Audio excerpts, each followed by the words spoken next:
Nah, kan lumayan ni. Tiga potong ni sada dua tulu opat pitu sepuluh tulu. Tak kabila kanun. Mudah-mudahan menundang bareng Pak Ucok bah. Katarilah lah. Itu kali 5.000 pun ni daripada son rudut ngatur ni jual detunan anu.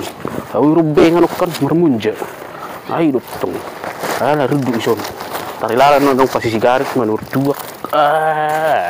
Daripada repot ison.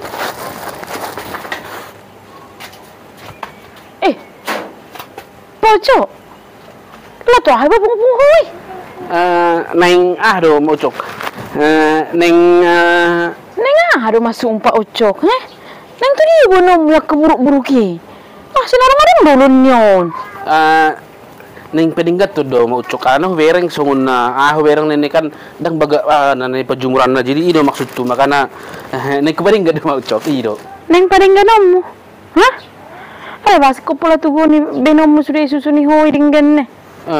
Guarna pe neng peninggat tuh mau Ucok dah. Songon narapi narakui dong kupiak kosong ditanokan. Jadi coba masuk tuh ni ido mau Ucok. Dang porsiau di hatami. Segera-gera mi pengatari aja. Baru susu ni hoi situ sih. Justru maju neng tuh dia do benom mi. Akka buruk-buruki. Ido memang Ucok Sa sitong na dang neng peninggat tuh na songon narapi. Ada kibi mereping biau pi, dangalong pi situ aku pi, manur chip ku pi, manur sigaret tu pi yang arong pi. Jadi maksud tu upapungon asaning asa hujul lihat doi do maksud tu mau Ucok. Begini. Tu dia majualo musuk ku jo, Kelak song ni buruk-buruk. Dang adong bi manuri Pak Ucok. Nama do bayon. Waras johotik. Unang gabi sih kepikiran mola ni chip-chip ni dokomi. Dok kelak song ni ning jualomu. Berpikir johotik. Dang tu dia ni mon, dang laku, dang tu dia jualku. Bah ring utok kape. Maksud tu ni ku taruh ke do tujuh ni umak ni Laura. Umak ni si Laura kan. Kan lagi menjual robengan. Munja. Mak tu si madronokon iro. Alah beres ne dari baru sukot kan ayat terbodoh berapa keno male agak cuci otik-otik. Ido ni. Makanan ni pungu-pungu katari lala te pasti segala tu ido. Dah, ku taruh mo tu jauh ni umak si Laura dah. Pak Ucok. Hubo tadi mak si Laura yang berjual monja. Ada di bodoh monja. Dang songo ni, dang barang ajo Pak Ucok. Inang. Lama, taruh mak. Asal idang rumah Laura nutuh minggu ni kau di mini. Jadi, dang laku apa kasong kan kela pogi bagi monja. Gabi robengan. Dang laku apa? Ikut dah baga-baga do lele pakai ido apa mak Ucok. Begitu dah. Inang neri puro barang ajo roa.